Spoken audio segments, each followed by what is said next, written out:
We're here with Jonah Feingold, the writer, director, and producer of Dating in New York, Tribeca 2021 feature film premiere. It's his first feature, and it's a hilarious, mordant, and sometimes sweet anti-fairy tale about the dating scene in New York. So, Jonah, please tell us about how you decided this would be your first feature and your personal stake in the project. Well, thank you for having me. And I like that you described it as an anti-fairy tale. Um, it's it's a romantic comedy that, I love rom-coms. I like truly love rom-coms. I mean, I think there was some of the first movies that I ever watched as a kid where I was like, oh, okay, filmmaking and directing in particular is something that I must do. And so I think growing up you want to be a director, it's super competitive, very difficult to even get a movie made, let alone complete it, let alone have it be good, let alone have it get out into the world. And so I feel like directors, you got to kind of pick what you really want to go all in on for possibly 1 to 10 years. And I worked at BuzzFeed prior, and I went to USC for film, and a lot of directors went the horror route or the thriller route. And I've always wanted to do very studio type films. My dream is like a night at the museum. Like I would love to direct Night at the Museum or like a Disney movie. And I think sort of to help prepare for that, the rom-com genre is great because like thriller and other genre films, it's you have the basic bone structure of what needs to happen. Couple meets, they break up, they get back together, or something along those lines. But I do feel like there's opportunity in the genre to reinvent, to play with the way that you tell that story. And my love for Disney films plus modern rom-com, it just seemed like sort of a no-brainer. And additionally to in terms of how to get the movie made, like you got to make a lot of sacrifices, I think, for your first feature. And maybe I'm in a small pool of people who believes that, but if you want to go make something, your dream version of it, it's simply for your first movie, you're going to have restrictions, budget, time, how to actually get it made. And so this movie allowed me to sort of sub in and get locations or scenes or characters, and just so we can get the movie made. So you talked a little bit about how you grew up with Disney and rom-coms, and this was maybe you finding the connective tissue between the two. But I'm curious how you landed specifically on this film's tone, because there is kind of a delicate balance between the authenticity of the characters, the real pathos, and then the sort of fourth wall breaking, almost fantasy sequences and surreal moments.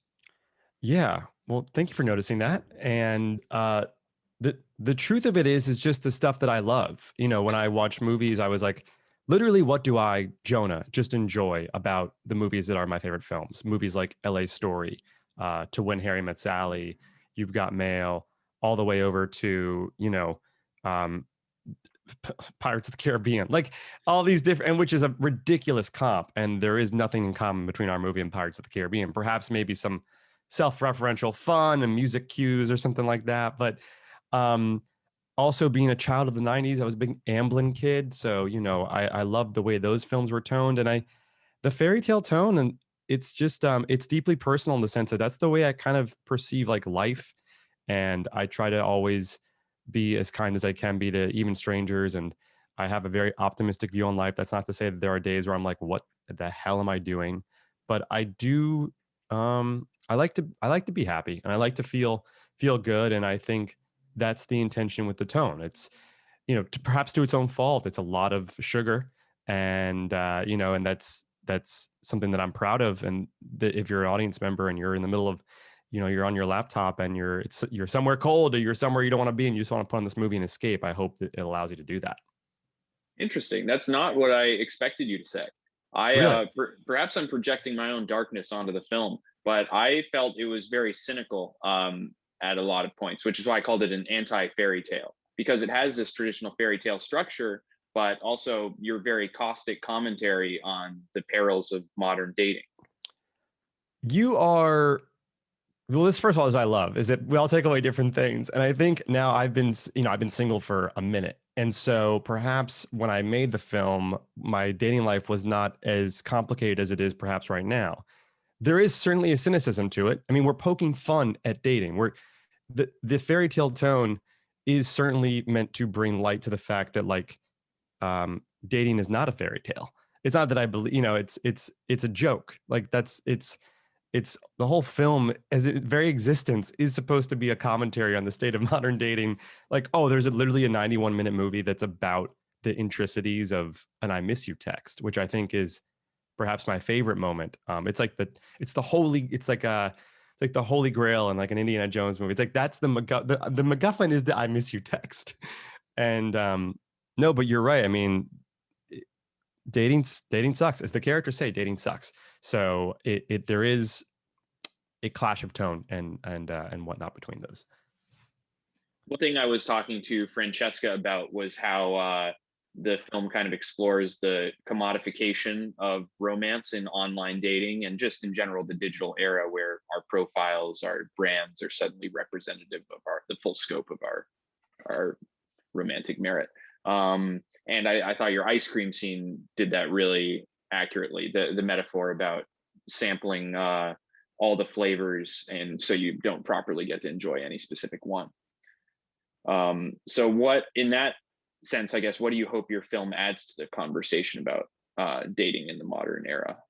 Well, actually, I have a question for you on the ice cream thing. Are you a vanilla guy or are you a chocolate swirl in a cup? I actually forget the exact line. Which do you correlate to? Neither of those, honestly. Okay. I'd go more for like a black raspberry, green tea, more. I also like to sample the most like unique flavors a place has. I want to try all the new flavors. Okay, so you're open-minded when it comes to perhaps your ice cream flavor pickings. I've eaten a lot of ice cream, so I really Okay. want to. And this is entirely about ice cream. I'm not trying to make some weird innuendo. This is I've eaten a lot of ice cream. I want to try new flavors. I love that, and that I'm the vanilla. I always love vanilla. It's always good. It's like I don't know. It's nostalgic for me, but perhaps that's a fault. Like what I don't know what I'm missing. But in terms of people taking away, I believe the question was, what will people take away sort of from the film and modern dating? I think that hopefully people take away that we all, you're all in it together. Like we're all in it together, and it's hopefully you don't feel alone when you're like over intellectualizing what to text back, or you might think you're crazy for why do I care what this person says to me over message? I shouldn't. But the fact of the matter is we do sometimes, and I think once you realize that you're all in this crazy game together, the more we can talk about it, the more we can be open and communicate your feelings. I mean, that's the purpose of the contract. Like the contract scene is there because here's two people actually outwardly saying what they want. And I think that's super rare when it comes to modern dating. Rarely do you go on a first or second date where you just say, hey, I'm actually looking for something serious. And then the other person says, well, okay, I'm not, but there's a middle ground we can meet. And of course, that's where it gets dangerous. But Well, that was a great answer, and also to quickly validate your vanilla fascination. I think it's just like film and TV, where you have a show that is maybe a comfort viewing that you can return to a million times because you either love it, you want to study it, or it just takes you back to a place of nostalgia and comfort. And then sometimes you got to get a chocolate swirl because you need to expand your horizons, but no pressure. I 100% agree. That's the dinner party episode of The Office for me. I will go back and watch that just to fall. I know every line, but then sometimes you see on Letterboxd, there's this new movie everyone's got to go check out. Oh, it's Palm Springs. You got to go watch Palm Springs. What's it going to be? What's going to happen? And you're of course, delighted by it. So I'd love to know a little more about how you got involved with the Hinge dating podcast. You made a bunch of short films beforehand, so you had established reputation, and then how being on that podcast obviously influenced you writing the movie about dating. Yeah. Well, so I had worked at BuzzFeed. I was living in LA. I started a podcast with my sister called Los Angeles Ships. Shout out Janie, my sister and my roommate. And it was an LA dating podcast. We were like, LA dating is really tough. There's no podcast that sort of dives into it. And also we're brother sister. So it's kind of fun in that way. And my friend Alana Dunn, who worked at Hinge, had heard that. And Hinge was talking about doing a podcast. And Alana and I had actually met on the app. Then we broke up. Then she called me randomly one day and said, hey, do you want to do a podcast together? And I was like, sure, that sounds fun and healthy. And we ended up recording most of the episodes during quarantine. And it was a really great experience. And the fact of the matter is that actually came after the movie. We were done with the film, or we were editing the movie when I was doing that. And I learned a lot about modern dating through that experience, some of which is reflected in the film, some of which has not been updated just from what we learned in that. And it kind of gives you, you get thousands of emails, thousands of DMs, text messages, and it just teaches you, it's not like anyone's an expert at this stuff. No one really knows anything about how to work with other people. It's all relative, but it does show you the commonalities. It shows you that people who don't communicate what their intentions are leaves the other person, gripping to figure out what is happening and thus causing anxiety. And so there's commonalities amongst all these things, but it all happened as a result of after the movie was done, and hopefully as a way to help promote the movie and bring validity to the movie down the line. And how about using podcasts as a medium for storytelling? What about that format maybe influenced how you ended up writing or directing, editing your film? The beautiful thing about a podcast for storytelling is that you can grab a mic, and if you have an iPhone, you already have a great mic. Seriously, the iPhone mic is like, we use that some stuff for ADR. I mean, there's literally one line of dialogue in the movie that was recorded on an iPhone. And it's beautiful because you can just pick up and go do it. You can just do it, and you can have it in front of you, and you can create the story, and you can craft it. With filmmaking, yeah, you could pick up a camera and go film with your friends. But at a certain point, you might want to just kind of keep going up and up and up, and that's going to take more time, money, and people. And sometimes that can be really frustrating because, the idea of practicing your craft as a filmmaker, example being, I had made a bunch of shorts. A lot of those shorts were just me and a camera and perhaps two actors. When you get to set on a movie that, especially in our budget range, it's more people. There's crew, there's cranes, or not cranes, there's dollies, there's camera, there's lighting, but it's a different tempo, it's a different language, and you kind of wish you had more practice at that level, not at the level of having to orchestrate a crew and wait 2 hours for the lighting setup, and then if you want to point the camera that way, it's not as simple as just pointing the camera that way. With podcast, you can incubate a lot of ideas, you can practice your craft, you can figure out what works. You can get lines of dialogue that you then bring onto the other show. And obviously there's a couple podcasting jokes in the Dating in New York movie because there's a lot of dating podcasts out there. I think that's kind of a funny riff. Yeah, maybe because we all need therapy and we're looking for it in the wrong places. Correct. What about your first feature directing experience? What were some big takeaways or lessons learned that you'll implement on your next feature? Yeah, that's a great question. I actually literally keep a list of things that I feel like I learned or did well or will never do again. I think the first and most important thing is every single crew member that worked in this movie, I would love to hire right away and work with again, which I think is rare, maybe. But like, I love the idea of working with the same people. Shout out to my DP, Maria, my editor, Hannah, my producers, Joaquin, Katie, and Kieran, my production designer, Michelle. Everyone I worked with on this movie was a joy to work with. I think I wish a director's best friend is time.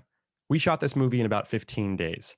And I mean, theoretically speaking, you hear about movies that do 14, 15 days, but they're usually one location in a house or in a cabin. This is 20 locations around New York City. So there's something like that's a little bit overly ambitious about that kind of thing. And I think next time I'm going to be like, okay, let's do more than 15 days if we can. And if we can't, how do we cut the locations down?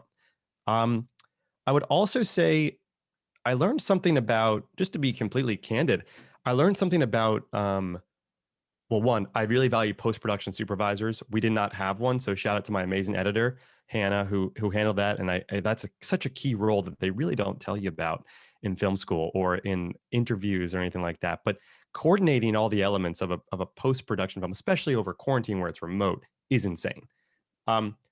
I think I learned a lot about endings, on how to end movies. I think, and I'm curious your thoughts on this too, but I feel like great movies have 3 endings and they can happen fairly quickly. But there's like 3 beats that end the movie. And what was I just watching? I think In the Heights did a good job of this. I forget what else I was watching where I was like, oh, these are just great endings. Our movie has 1 ending, or maybe 2 endings, but they happen sort of at the same time. And I think going into the next movie, which is another romantic comedy, I'm going to really look at how you leave the audience feeling in that last scene. as a super satisfying way, uh, is just as a writer, that's sort of my biggest note to myself. When you say three endings, do you mean sort of three beats where the audience is taken in one direction that they may see coming, then it's subverted, and then they're delivered the direction they kind of expected, but now in an unexpected way that's more satisfying? Brilliantly said. That's exactly what I mean. Cool. Do you reckon? Yeah. Have you thought about that before? I mean, that's kind of exactly it. Yeah, I mean, I think writing the ending is one of the most difficult parts of the writing process. And I think the best movies have endings where you get to live in the headspace of the characters or the universe even after the credits have rolled. So I think there's a fine line between having an ending that is concrete enough to be satisfying, but also open-ended enough to make you want to keep thinking about, what could happen next.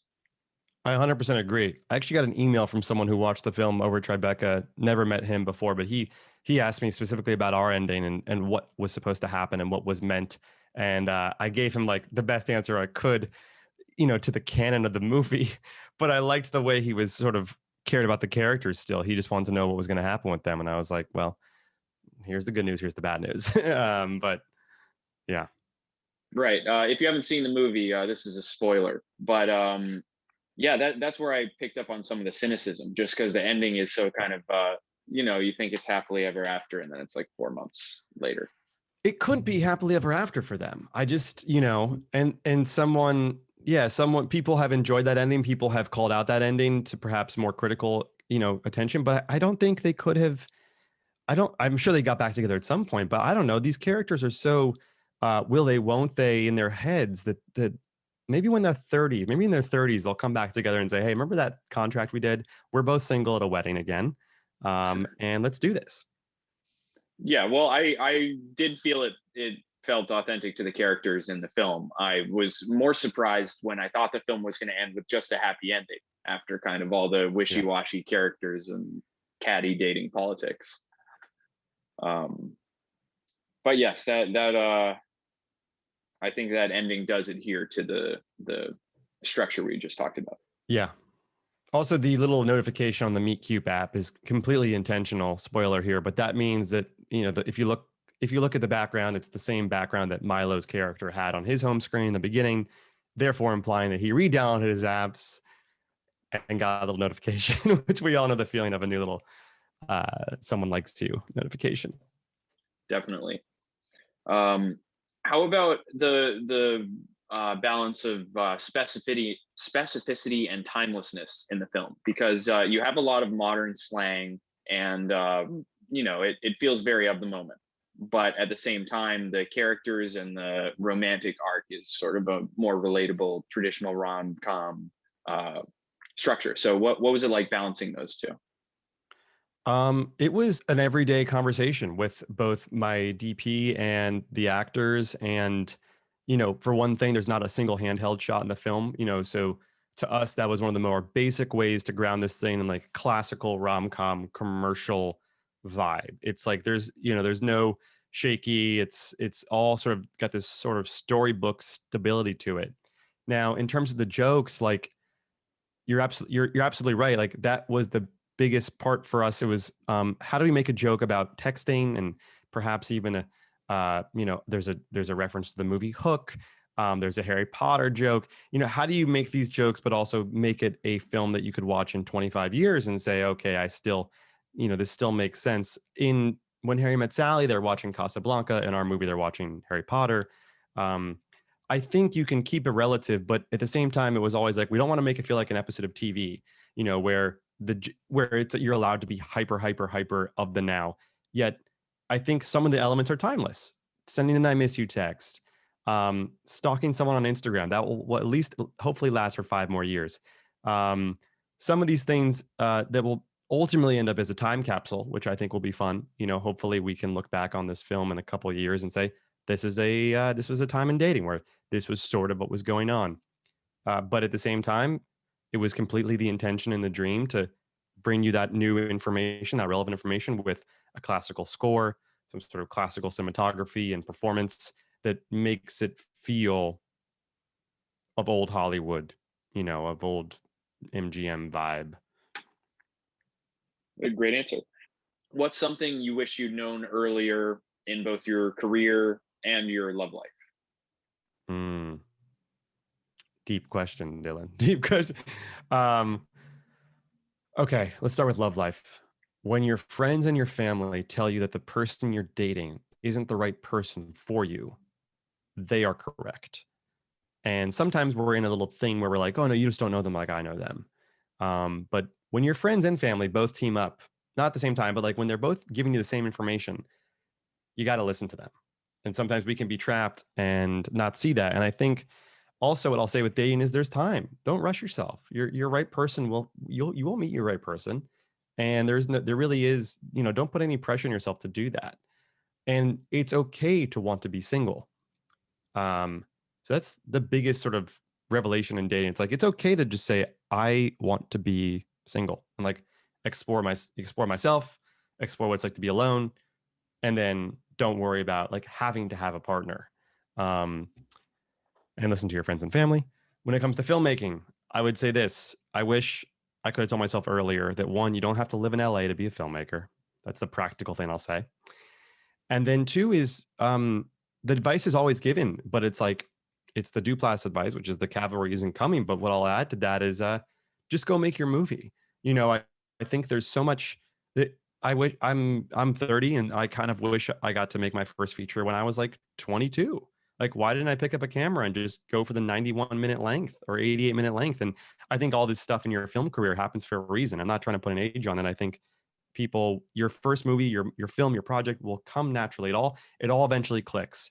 And I do just wish I had I kind of like just wish I had made more substantial work as opposed to going down the line of working at a BuzzFeed and gigging job to job to just, pay rent. And granted, you do have to do that. So it's kind of like a, what are you supposed to do? But I'd also say it all happens for a reason and that manifesting is a very real thing. I moved back to New York.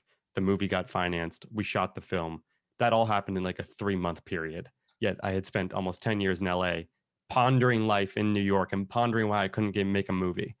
So the narrative, like believe in your own narrative, is like a very real thing in our business. Hey, this is Eric from IONCINEMA.com. If you want to support us, subscribe below.